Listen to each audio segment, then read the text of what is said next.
기도합니다. 거룩하신 하나님, 저희들은 이제 하나님의 거룩하신 말씀 앞에 섭니다. 아버지께서 친히 하늘에서 말씀 들려주시기를 기다립니다.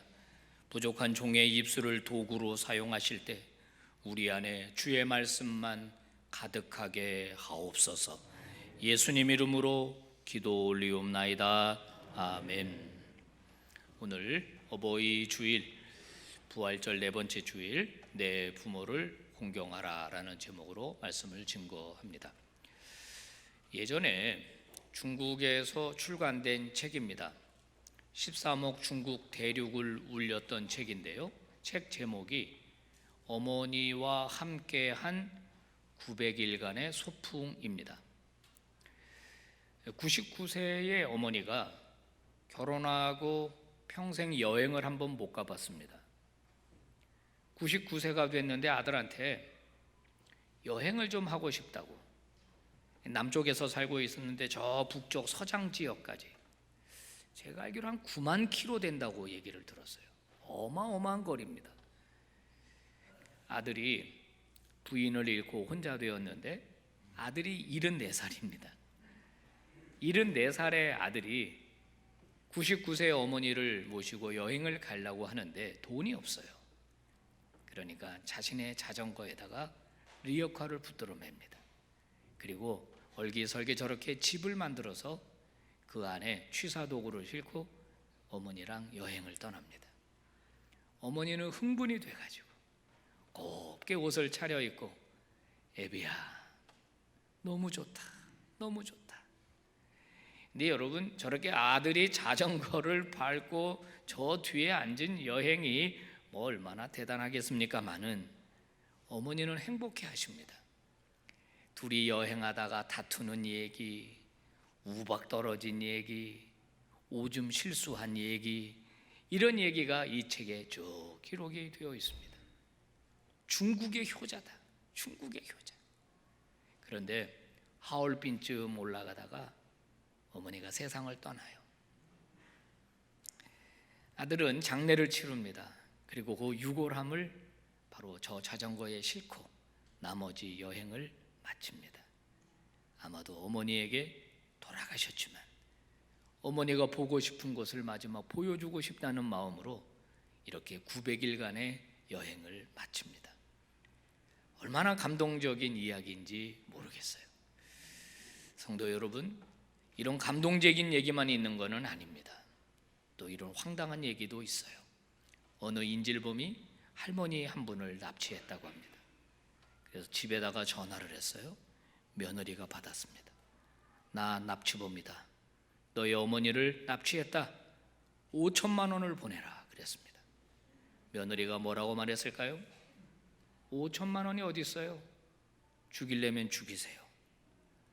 이 납치범이 마지막 한 수를 씁니다. 그래? 그러면 도로 돌려보낸다. 그랬더니 며느리가 빨리 계좌번호 불러요. 내가 바로 입금할게요. 이런 얘기가 있습니다. 지어낸 얘기입니다. 물론 우리 교회 며느리들은 안 그럴 줄로 믿습니다.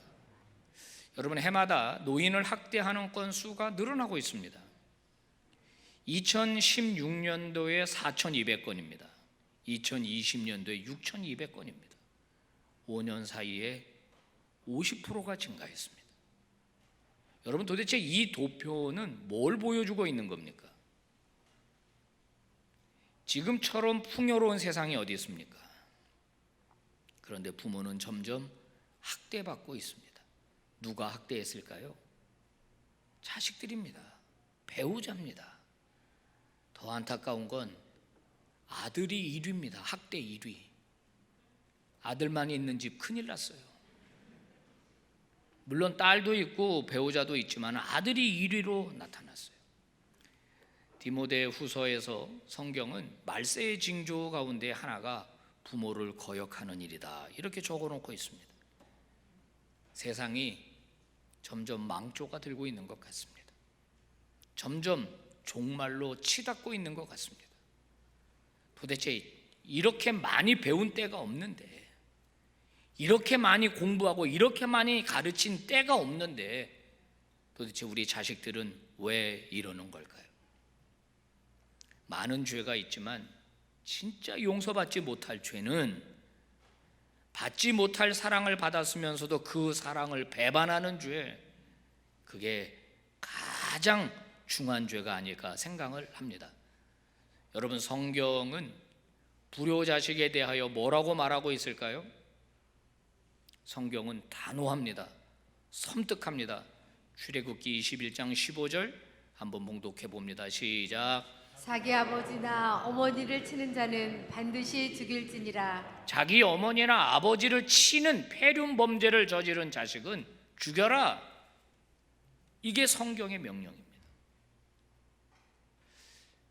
다음 신명기 21장 말씀은 더 의미심장합니다. 읽어봅시다. 시작. 어떤 사람에게 아버지의 말이나 어머니의 말을 전혀 듣지 않고 반항만 하며 고집이 세어서 아무리 타일러도 듣지 않는 아들이 있거든. 그 부모는 그 아들을 붙잡아 그 성읍의 장로들이 있는 성문 위에 회관으로 데리고 가서 그 성읍의 장로들에게 우리의 아들이 반항만 하고 고집이 세어서 우리의 말을 전혀 듣지 않습니다. 방탕한 데다가 술만 마십니다 하고 호소하십시오. 그러면 그 성읍의 모든 사람이 그를 돌로 쳐서 죽일 것입니다. 이렇게 하여서 당신들 가운데서 악을 뿌리 뽑아야 합니다. 그래야만 온 이스라엘이 그 일을 듣고 두려워할 것입니다. 성경은 단호합니다. 돌로 쳐서 죽여라. 악을 뿌리 뽑아라. 부모를 거역하는 자식이 존재하지 못하도록 해라. 오늘 이 시대가 구약의 시대가 아닌 게 얼마나 다행인지 모르겠습니다. 만약에 이 법대로 한다면 많은 자식이 죽어야 될지도 모르겠습니다. 성도 여러분, 혹시 우리가 그 주인공은 아닙니까? 오늘이 어버이 주일입니다. 우리 그리스도인들은 남들과 달라도 달라야 합니다. 뭔가 달라야 합니다. 우리의 부모님들을 어떻게 효도하면 좋을까요? 오늘 본문 말씀은 분명하게 이렇게 말씀합니다. 시작. 너는 내 하나님 여호와께서 명령한 대로 내 부모를 공경하라. 그리하면 내 하나님 여호와가 내게 준 땅에서 내 생명이 길고 복을 누리리라. 아멘. 이건 여호와의 명령이다. 너의 부모를 공경하라. 이것이 성경의 가르침입니다. 이 말씀은요, 10계명 가운데 5계명을 말씀한 겁니다. 5계명. 여러분, 10계명이 의미가 뭡니까? 하나님께서 인간이 마땅히 살아야 할 규범을 주실 때 그 대표적인 것들만 모아놓은 게 10가지 계명입니다. 이 10계명은 두 개로 분류가 가능해요. 1계명부터 4계명은 하나님과 사람 사이에 지켜야 할 계명입니다. 5계명부터 10계명은 사람과 사람이 지켜야 할 계명입니다. 자, 1에서 4계명 중에 첫 번째 계명은 뭐죠? 나 외에는 다른 신을 두지 말라는 겁니다. 이게 1계명이에요. 그러면 사람과 사람을 향하여 주신 6개의 계명 중에 첫 번째 계명이 뭐냐? 내 부모를 공경하라요. 왜 그렇습니까? 이게 중요하기 때문에 그런 거예요. 여러분, 인간이요, 하나님을 하나님으로 섬길 때에야만 인간은 바르게 살 수가 있습니다. 5계명처럼 자식이 부모를 공경하는 사회가 되어야 우리가 사는 사회가 바르게 유지될 수 있다는 겁니다. 자녀 없는 부모는 있을 수 있지만 부모가 없는 자식은 한 사람도 없습니다. 아이가 임신이 되면 그 아이는 뭘 먹고 자랄까요? 부모를 먹고 자랍니다. 엄마를 먹고 자라는 거예요. 그러니까 임신한 여성이 빈혈이 오고 임신한 여성에게서 골다공증이 오고 그러는 거라 그러더라고요. 엄마를 먹고 성장하는 겁니다. 그러고 자라는 거예요. 아이를 출산할 때까지 얼마나 많은 고통을 겪습니까? 그래서 우리는 모두 사랑의 빚을 진 자들이죠.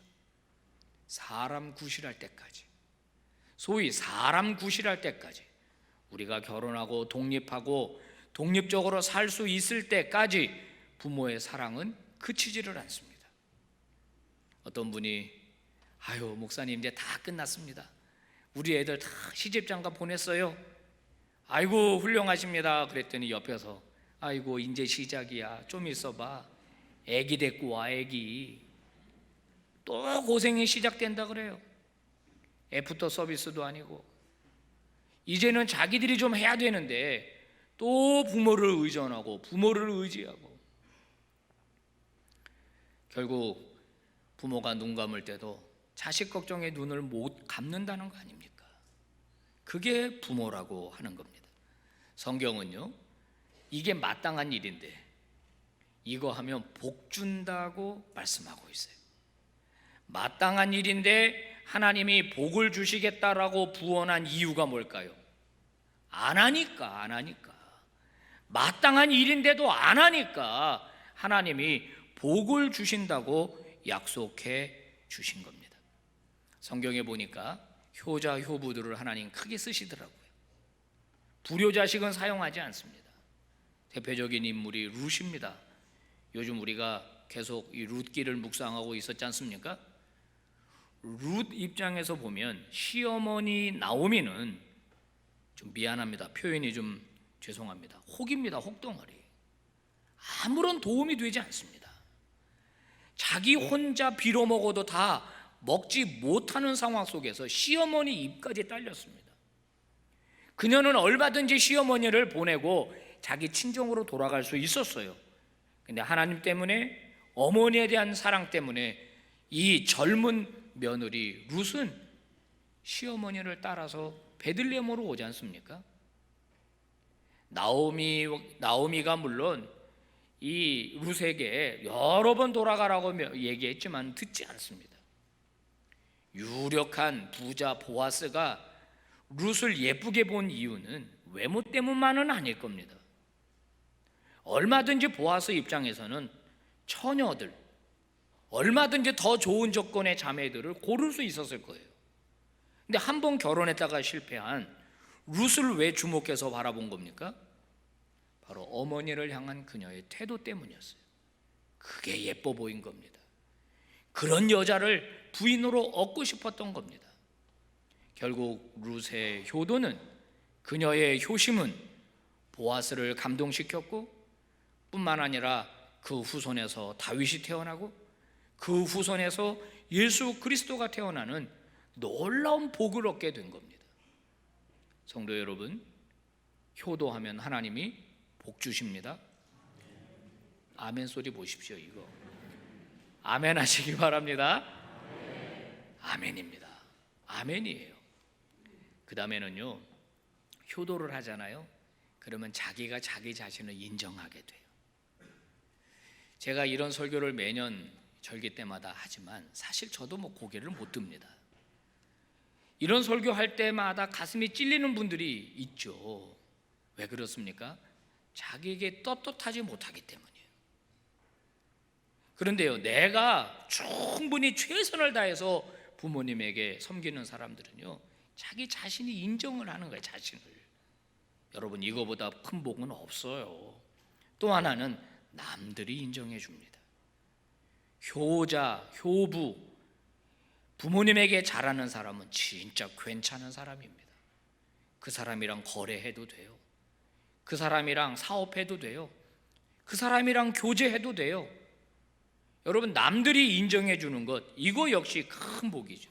반대로 공부도 많이 했는데, 돈도 많이 벌었는데 자기 부모에게 제대로 안 한다, 이런 사람을 어떻게 우리가 인정해 줄 수 있겠습니까? 저는 인정 못 하겠습니다. 아무리 그분이 사회적으로 잘 나갔는지 뭔지 모르겠지만은 자기 부모에게 잘못하는 사람 인정받을 수 없습니다. 그러면 구체적으로 어떻게 효도해야 될까? 첫 번째는 외롭지 않게 여러분 연락 자주 하십시오. 시간 되면 자주 찾아뵈십시오.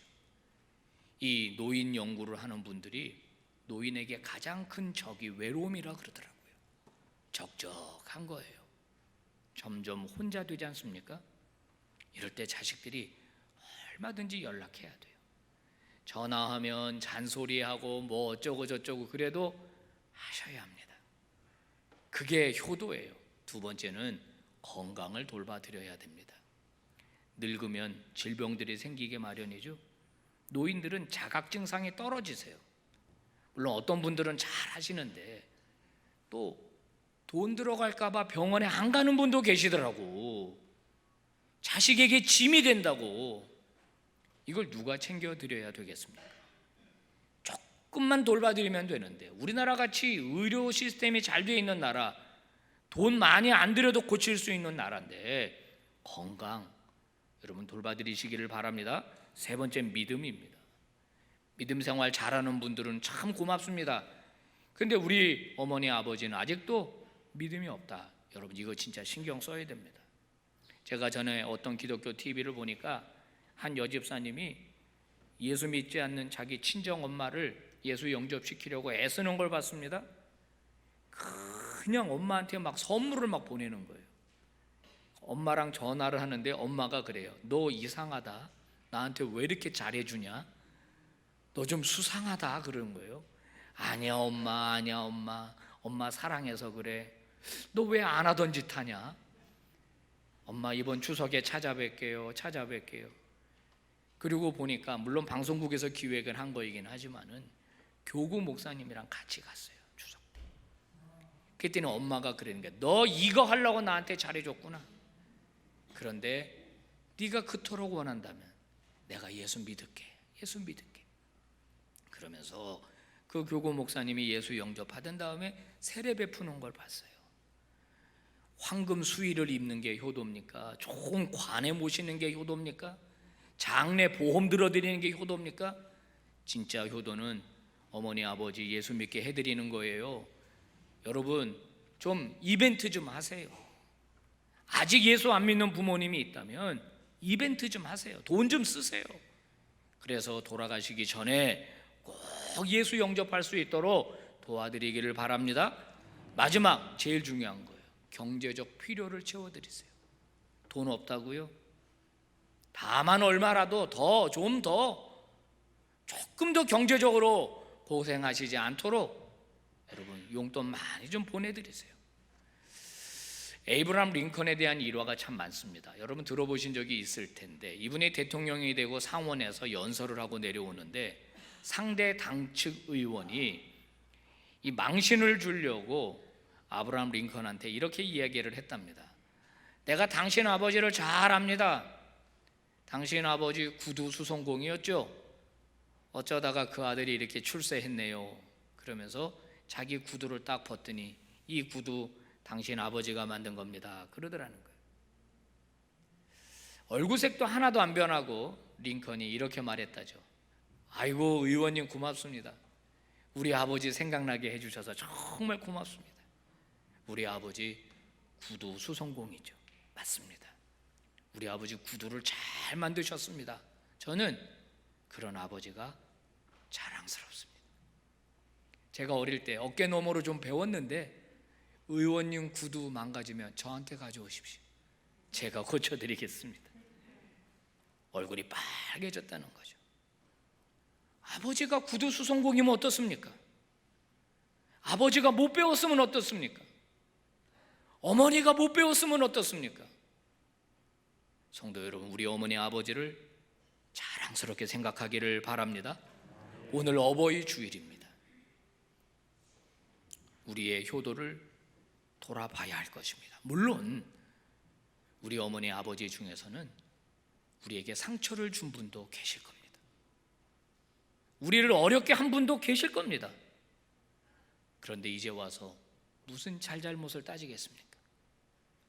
나는 내가 할 도리 하는 겁니다. 나에게 상처를 준 분이 계시다면 용서해 드리세요. 용서해 드리세요. 오죽하면 그랬겠어요. 우리 어머니는 얼마나 힘드시고 우리 아버지는 얼마나 힘드셨겠어요. 마음에 빗장을 풀어놓고 얼마든지 받아들이고 용서하시기를 바랍니다. 부모님이 안 계십니까? 그러면 하나님 아버지가 우리 아버지니까 하나님 잘 섬기시고, 젊으신 분들이 일찍 부모님을 여였다면 우리 교회 많은 어머니 많은 아버지들이 계시지 않습니까?